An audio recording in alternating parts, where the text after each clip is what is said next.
Well, thanks once again for tuning in on the Longmont Church of Christ station. Here we go, another lesson for a Wednesday night.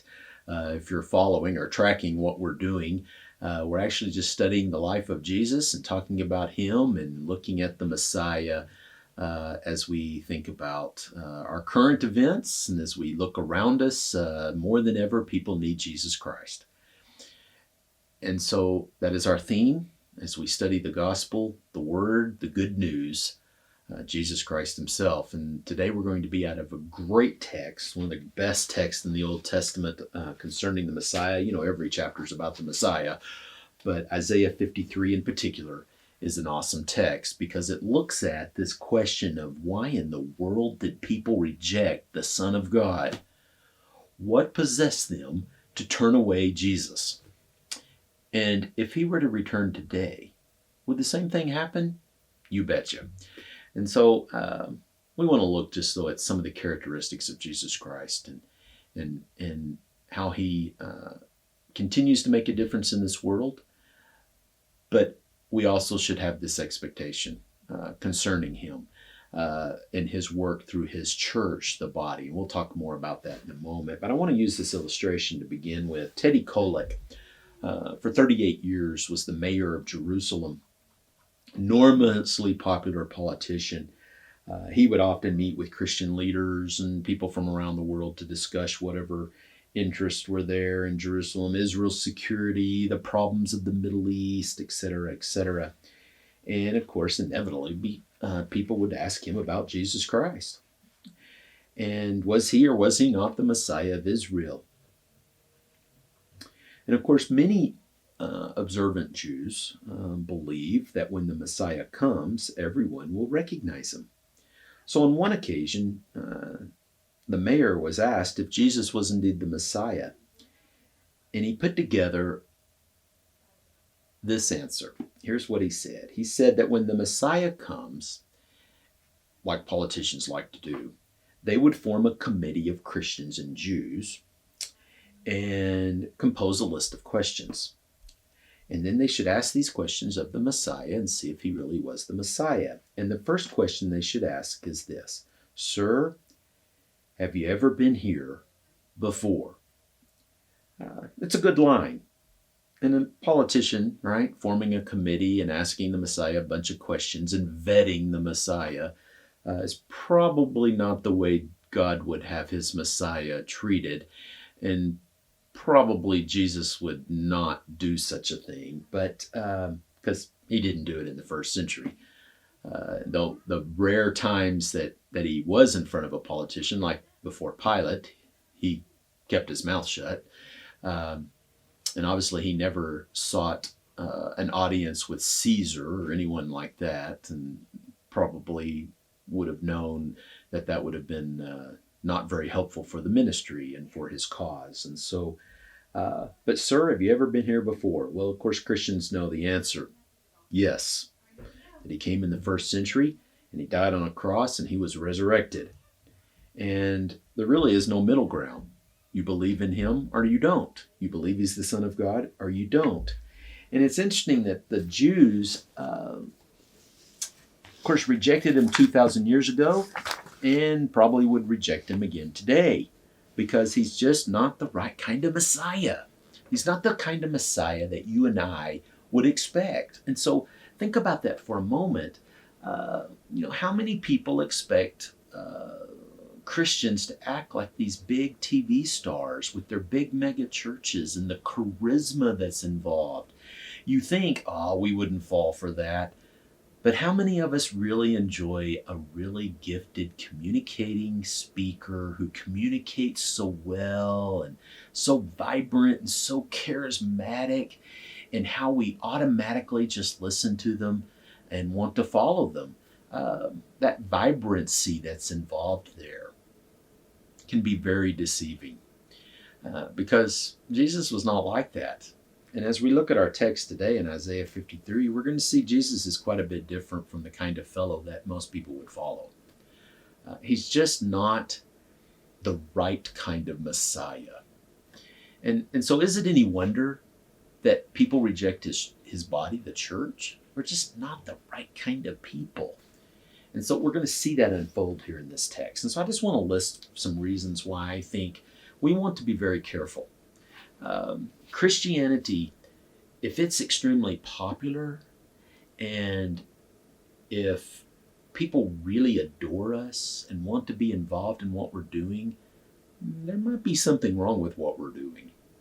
And so people will ask, wow, all these people coming to the building, and we have a clinic, and we have all these resources, and we're helping thousands of people in our community. Well, why aren't we seeing phenomenal growth in the church? And you're like, well, if we did, I would almost think there's something wrong. Yes, people are hearing the gospel, and yes, there are some that are turning to him, and we're seeing growth. But something might be wrong if people were being attracted by the thousands. You would wonder, are they being attracted to the manna or to Jesus, the Son of God? And so it's a fine line there.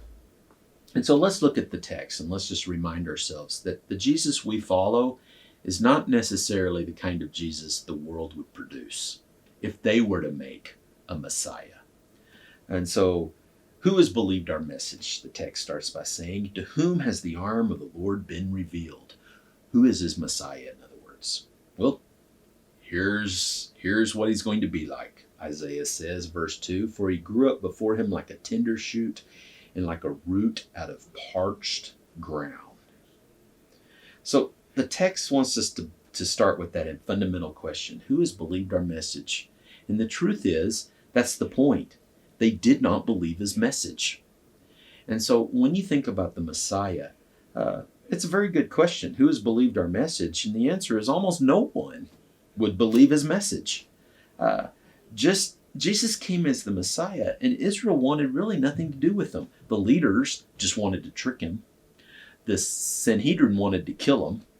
The Romans had no time for him. It wasn't a part of their plan.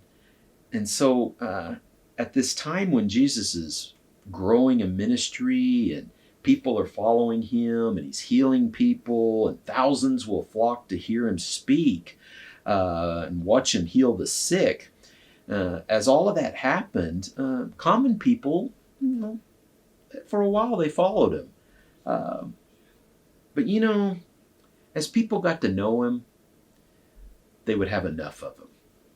When those hard questions started coming up, when he started talking about love your neighbor, and your neighbor is the Samaritan, that's a little different than what I expected of my Messiah. And then when he didn't proclaim himself king and try to take over the Romans, that's not the Messiah I was thinking about. And so it makes sense that people would start leaving his ministry, that in the end, there were a handful of women at the cross and some of his disciples that looked on from afar. And of course, several denied him. Not everyone followed Jesus for the right reasons.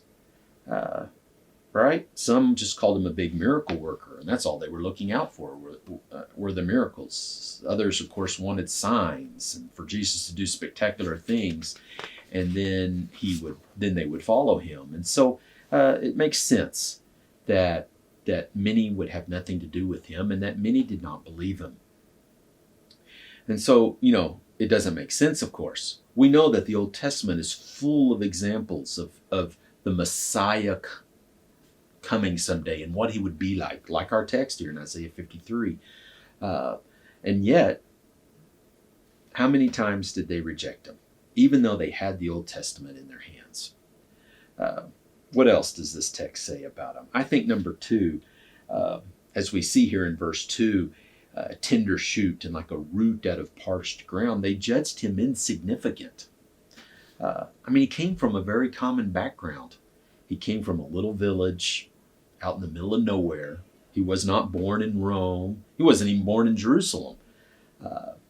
And when God decided to enter the world, he came in the most unlikely way. A little manger, a little stable, in a little place called Bethlehem. Years later, right? Matthew 13, his critics are going to dismiss him. Is this not the carpenter's son? Isn't he just a carpenter's boy? he'll never amount to anything. It wasn't a compliment, of course. Uh, how many times has that been said? Uh, you know, I saw him grow up. I know his background. He's just a little carpenter's boy. Uh, who does he think he is? What does he think he's doing going around? It's hard to escape those kind of labels that were given on Jesus. In a sense, who could blame him? I mean, it's a little bitty village. Have you ever heard those labels? Uh, those of us that have grown up in smaller places, uh, I doubt she'll ever go to college. Or that guy never worked a day in his life. Or, oh, her family, they're all on welfare. They'll never amount to much. Those little things that we say about other people. They're not fair, or that's the way life is in a small village. But can you imagine a small village of just a few homes and everyone knew everyone? There is no way this Jesus would become the Messiah. I watched him play down the street. I watched him eat lunch. I watched him run around. No, this just can't be him. And so, like a tender shoot, like a root out of dry ground, was this Jesus. He didn't have the right heritage. He wasn't born of people that were important. He wasn't in a wealthy family. His father wasn't a big leader of even the right tribe, right? He wasn't like a big priest of the lineage of Aaron. And so, for what was important in the time period, Jesus was not it. He had the next one, he had such an ordinary appearance.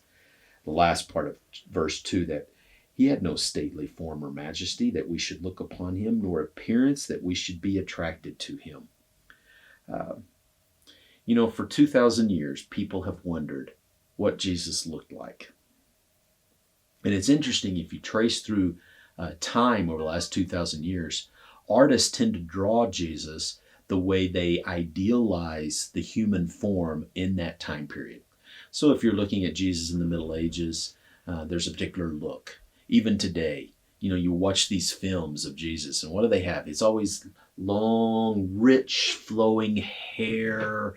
It's, maybe a chiseled cheekbones and jawline and piercing eyes, always piercing eyes, and fair-skinned, pretty much an American, right? Maybe an Italian with long flowing hair, light skin, solid muscles, tall compared to others.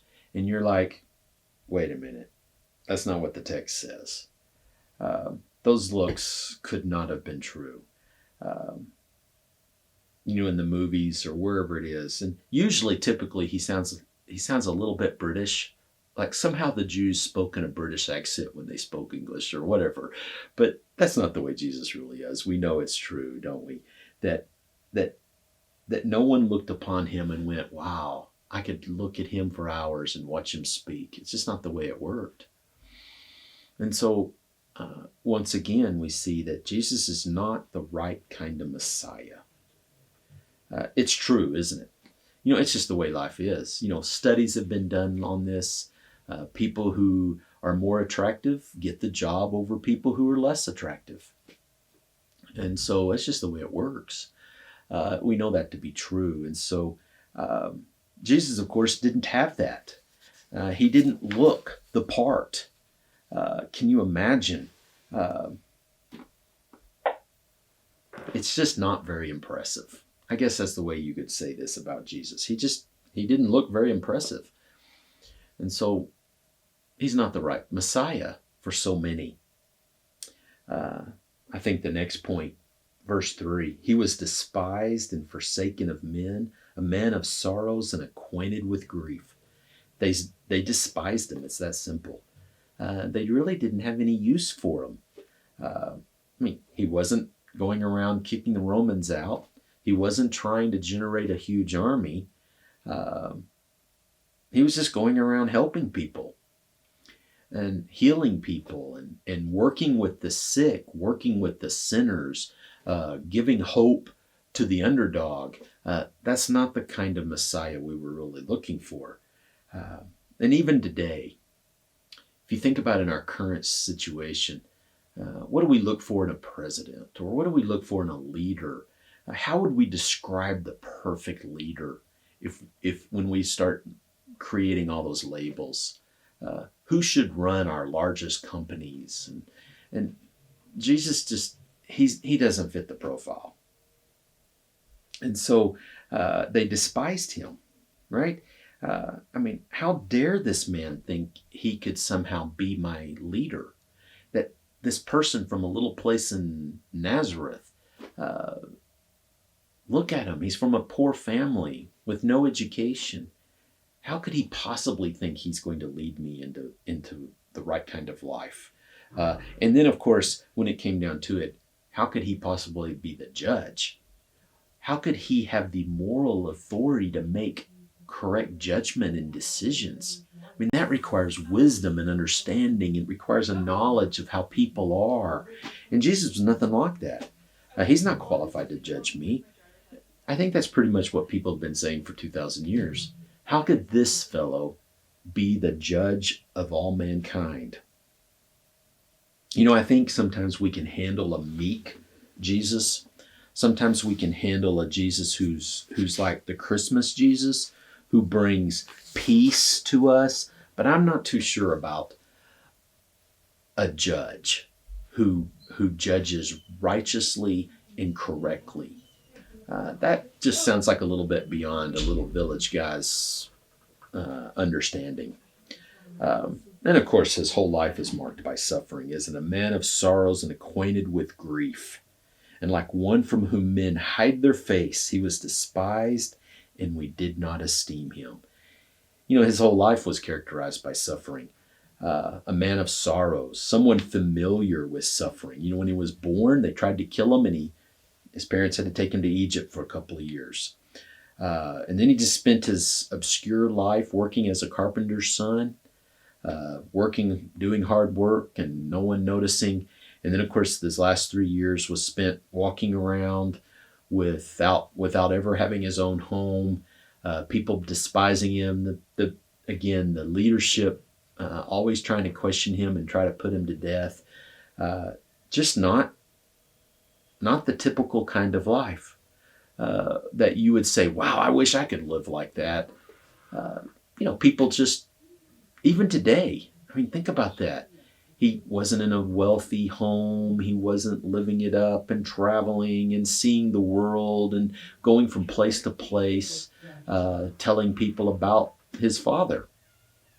He just would not be popular. So it makes sense that his church would not be so popular even today. Really, I guess it boils down to this verse 3. He's just not the right sort of Messiah. He's just not the right kind of leader that we would create. Like one that they would hide their faces from, we esteemed him not. Twice in this little short area, Isaiah reminds us that people despised our Messiah. That goes beyond just rejection. That's not just like, ooh, I don't want to look. It's like a settled kind of hatred. It's that I don't like what he represents. I despise that person. That's a harsh word.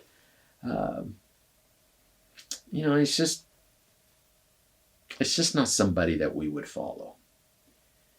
And so when we think about him on the surface, when we think about the way he lived his life, his background, is it any wonder that the Jews rejected him? Is it any wonder that people reject him today?